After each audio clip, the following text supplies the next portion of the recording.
छीनत्सि घोरं यमापाशबन्धं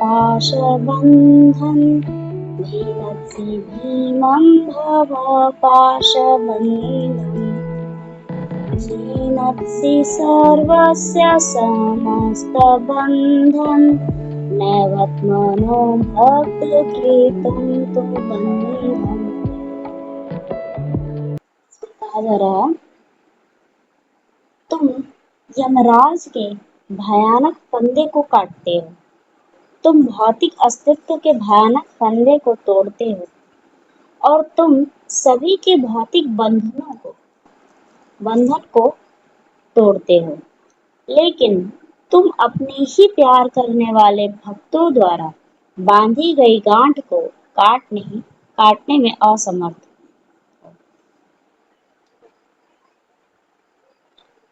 तो भगवान, हम लोगों ने इसी चौराष्टकम में डिस्कस किया था कि भगवान यमराज के भयानक फंदे को काट देते हैं, जैसे कि आजामिल को काटा। आजामिल को इतना पापी होने के बाद भी, जिसमें बताया गया था यमदूतों के द्वारा कि इसने ऐसा कोई कार्य नहीं किया है जिससे वो यम के पाश के में ना बंधे, पर इतनी गलती करने के बाद भी विष्णु दूतों ने उन्हें बचाया। और भगवान नारायण ने भी कहा, यद्यपि ये पापी है और घोर अपराधी है, फिर भी इसने मेरी नाम की उच्चारण की, तो मुझे इसकी रक्षा करनी मेरा कर्तव्य है। नोटेड, भगवान अपना कर्तव्य समझते हैं। जो भगवान का नाम लेता है, चाहे अनजाने में ले या किसी भी तरह से ले, क्योंकि नारायण तो ये भान भी नहीं था कि वो नारायण पुकार रहा है, भगवान नारायण को। वो तो 5 साल के बच्चे में आसक्त था, वैश्या के, और उसको पुकार रहा था। इसीलिए भगवान कह रहे हैं कि यद्यपि ये पापी है पर इसने मेरे नाम का उच्चारण किया है, तो मेरा कर्तव्य है कि मैं उसकी रक्षा करूंगा। अच्छा बताइए, भगवान ऐसे पापी हो, मतलब जो गलती से भी नाम ले रहा है, उसको मतलब यम के बंधनों से, पाश बंधन से बचाने के लिए अपना कर्तव्य समझते हैं। वो किसी तरह बस नाम ले वो एक बार, तो सोचिए अनादिकाल से हम सब यहाँ फंसे हैं और कृष्ण, गोविंद, राम नाम से हमें यमराज के भयानक फंदों से बचा लेते हैं। इनका कोई एक नाम एक बार भी अगर कोई ले ले तो यमराज के बंधन में, मतलब यम पाश में नहीं बंधेगा। और ऐसा भी नहीं है कि किसी सतयुग की ये बात हो, होता होगा किसी सतयुग में, नहीं। महाराज जी लोग बताते हैं कि इसमें जितनी क्वालिटी है, इसमें मतलब अजामिल में, ये सारी क्वालिटी एक साथ है, तो ये कलयुग है। ये कलयुग में ये सब एक साथ होते हैं। और जब भगवान ऐसे पापी का उद्धार कर रहे हैं, जो उनका नाम या सोच कर ले रहा है कि कृष्ण प्रसन्न हो जाए, कृष्ण प्रसन्न हो जाए, इसीलिए बस उसका उनका नाम ले रहा है, तो उसकी इच्छा यही है कि भगवान कृष्ण उससे प्रसन्न हो जाए। तो क्या भगवान उसकी इच्छा पूर्ति नहीं करेंगे? हमें एक्सटर्नली भले ही ना दिखे कि हम जो कह रहे हैं एग्जैक्ट वही भगवान कर रहे हैं, इसी वक्त भले ही हमें ऐसा ना दिखे, पर कर हमारा भला ही रहे। वैसे वो सबका भला करते हैं, पर वो अपने भक्तों का, जो उनका नाम, उनको प्रसन्नता करने के लिए। देखिए, एक माता होती है, उसके 2 बच्चे होते हैं, एक होता है नालायक, एक होता है लायक। तो लायक को तो मानती ही है, पर वो नालायक को भी मानती है। पर नालायक को मानती है तो रूल के अकॉर्डिंग तो नहीं मानना चाहिए, क्योंकि वो नालायक है। पर नहीं, वो दोनों पर समभाव में रहती है। पर ये भी सच है कि जो उसकी बात ज्यादा मानता है, जो ज्यादा अच्छा है उसकी वो पर उस पर वो ज्यादा प्रसन्न रहेगी। वैसे आजकल उल्टा चलता है, जो नालायक होते हैं लोग उसी पर प्रसन्न रहते हैं, लायक पर नहीं। पर ये तो कलयुग का फंडा है, बट एक्चुअल में यही होता है कि जो लायक होता है उससे थोड़ा ज़्यादा स्नेह रहता है। अब कोई किसी की बात सुन ही नहीं रहा, तो वो चाहकर भी स्नेह देने की कोशिश भी कर रहा, तो वो ग्रहण ही नहीं कर रहा, तो कैसे स्नेह का आदान-प्रदान होगा? तो भगवान यम के बंधनों से उसे भी बचा लेते हैं जो गलती से नाम उच्चारण करे किसी भी अवस्था में। तो हम सब तो बहुत ही अच्छे हैं, एटलीस्ट माला लेकर चैंटिंग करते हैं कि हाँ भगवान का नाम जप करना है। हमें पता होता है कि नाम जप हम भगवान का कर रहे हैं, किसी और को पुकार नहीं रहे हैं, वैसे भी हम भगवान को ही पुकार रहे हैं। ठीक है। इसमें नेक्स्ट है क्या, छीनत से सर्वस्य समस्त बंधन। तुम भौतिक अस्तित्व के भयानक फंदे को तोड़ते हो। इसका मतलब क्या हुआ? भौतिक अस्तित्व मतलब मटीरियल एग्जिस्टेंस। जिस भौतिक शरीर से जीवात्मा अपनी झूठी पहचान करने के कारण इसी के रिलेटेड कार्यकलापों में फंसा रहता है, इस बॉडी की पहचान करने के ही कारण ना इस भौतिक जगत में फंसा हुआ है। और जो काम उसे बिल्कुल भी इम्पोर्टेंट नहीं है उसके लिए, उसमें बहुत ज्यादा कर्तव्य बुद्धि और उपादेय बुद्धि में पूरे टाइम बिजी रहता है। जो मेन कार्य है भगवान कृष्ण की भक्ति करना, उसी को नेग्लेक्ट कर देता है। और वे भगवान कृष्ण की भक्ति करने पे जब नहीं करता है तो करने के लिए भौतिक अस्तित्व को भगवान चुरा लेते हैं। मतलब जो भौतिक अस्तित्व मतलब आइडेंटिफिकेशन, जिससे अपनी पहचान कर रहा है कि ये शरीर है, उसे ये पता नहीं होता कि ये शरीर है, उसे लगता है कि मैं हूँ ये शरीर, इसी को भगवान चुरा लेते हैं।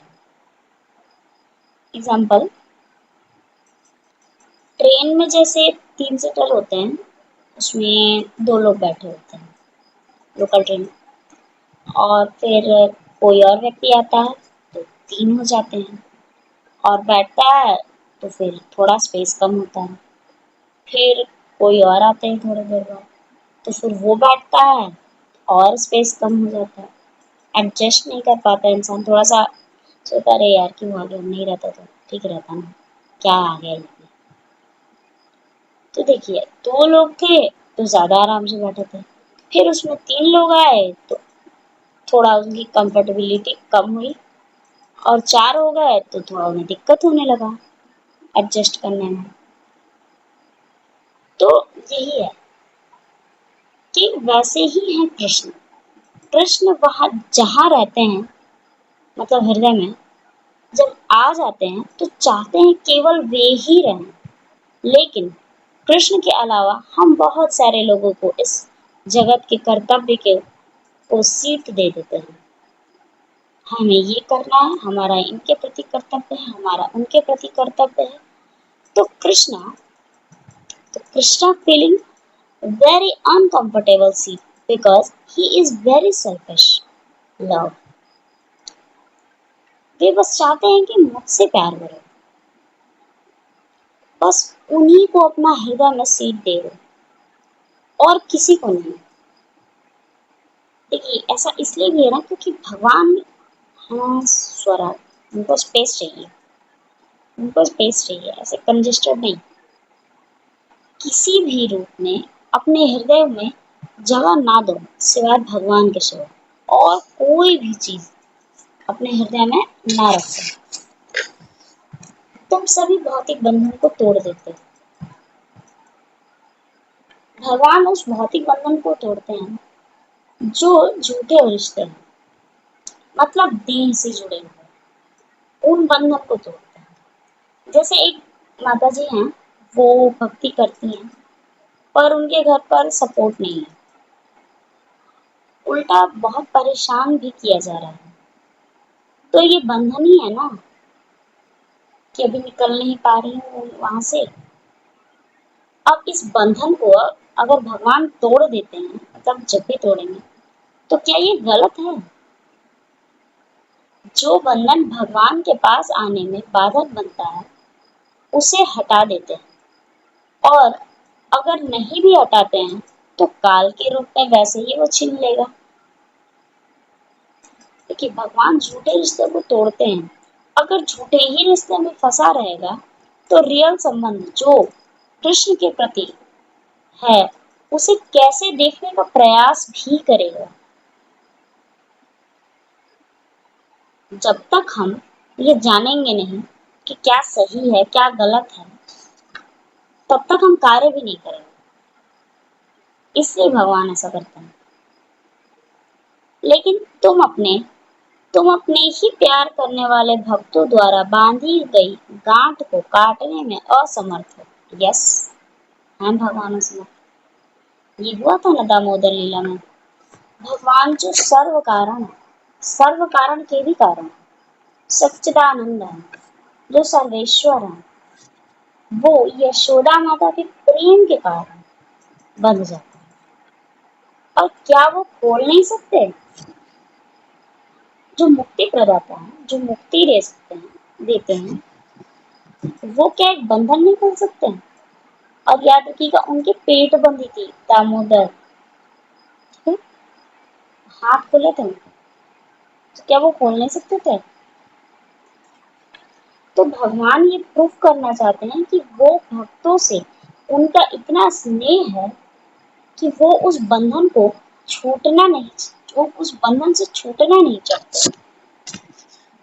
जैसे कि अम्बरीश महाराज जी के केस में, जब दुर्वासा जी वहां गए, मतलब अम्बरीश जी के प्रति अपराध करके जब विष्णु जी के पास गए, तो उन्होंने बोला, मैं जल रहा हूँ, प्लीज मेरी रक्षा कीजिए, मेरी रक्षा कीजिए, सुदर्शन चक्र से हमारी रक्षा कीजिए।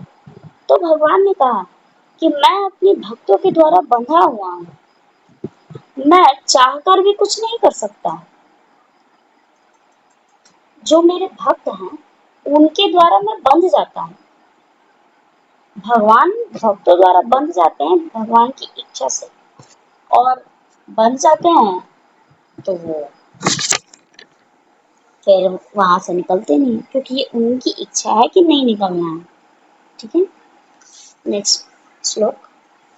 मनमानसे तामस राशि घोरे कारागृहे दुःखमये निबद्ध लभस्वाहेश्वर हरे चिराय स्वचर्यदोषोचितमेव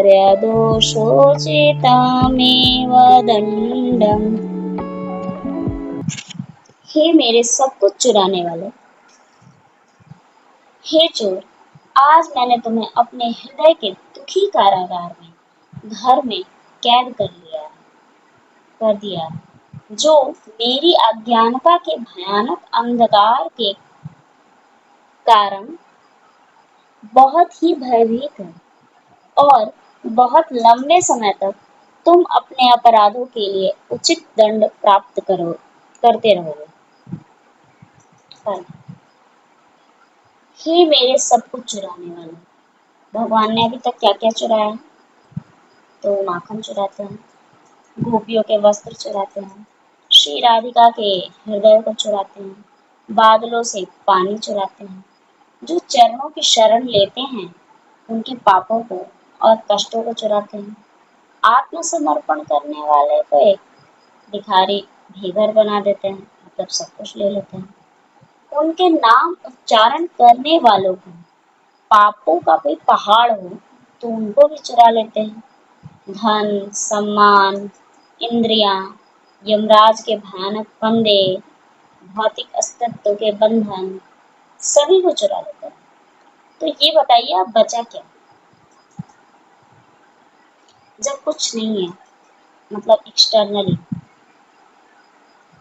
तो जो अपने हृदय का दुखी कारागार, मतलब ये कुछ है ही नहीं, तो हृदय एक कारागार की तरह,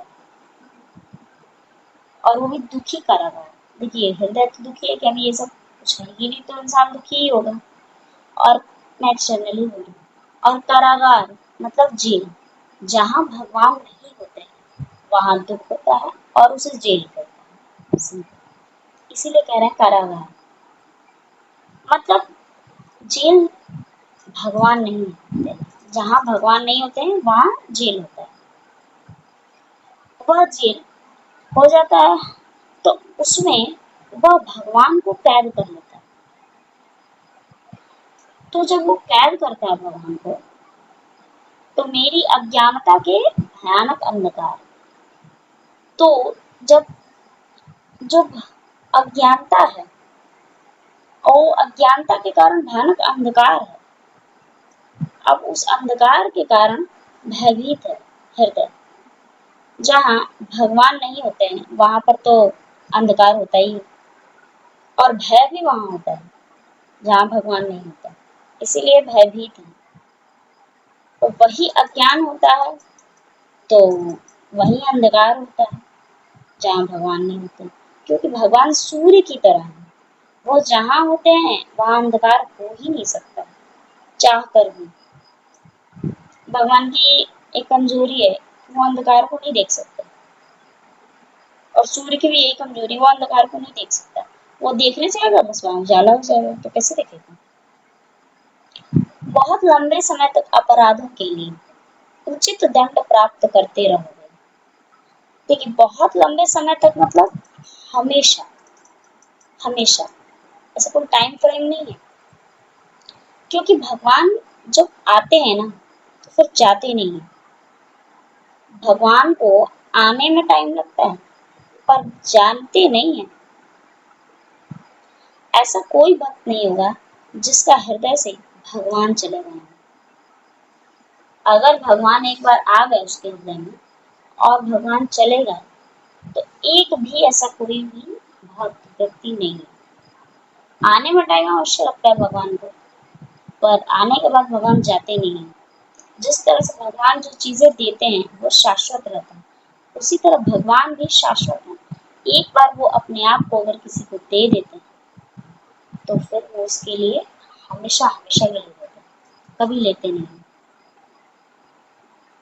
और देखिए चौराष्ट्रम में जितनी भी चीजें बताई जा रही है, ये चीजें लिए गए, वो चीज चोरी कर लिए, ये सब लिए भगवान ने इसलिए नहीं क्योंकि उन्हें जरूरत थी और उनको कष्ट देकर अच्छा लगता है, इसलिए लिए गए हैं ताकि हम इस चीजों में फंसे नहीं, जो हमारे बंधन के कारण हैं, जिसके कारण से हम भक्ति नहीं कर पा रहे हैं, जो हमारे दुखों के कारण हैं, उसमें हम फंस कर अपना टाइम नहीं वेस्ट करना, इसलिए भगवान लेते हैं। जैसे चौराष्ट्रम में किसी क्लास में डिस्कस हुई थी कि जो बहुत धनवान है, जो खुद लोगों को नौकरी देते रह रहे हैं, लोगों को जज कर रहे हैं कि हाँ तुम ये कर लो तुम्हारे ये जीवन बदल जाएगा, तुम वो कर लो तुम्हारा वो जीवन बदल जाएगा, अपने बुद्धिमान समझते हैं वो अपने आप को, तो वो इंसान किसी की शरण क्यों लेगा। और अगर नहीं लेगा तो वो जेल में भी मान लीजिए कोई है और किसी जेलर के पोस्ट पे, तो क्या हो गया, है तो जेल में ही ना, पोस्ट मिला उसे और है तो जेल में, उसके लिए भी वही हाल। इसीलिए बताते हैं भगवान ये ऐसा नहीं ये सब चीजें ले रहा भगवान तो उनका कोई स्वार्थ है, ठीक है ना। हरे कृष्ण। बाकी की क्लास में कंटिन्यू, नेक्स्ट क्लास कल करेंगे। हरे कृष्ण।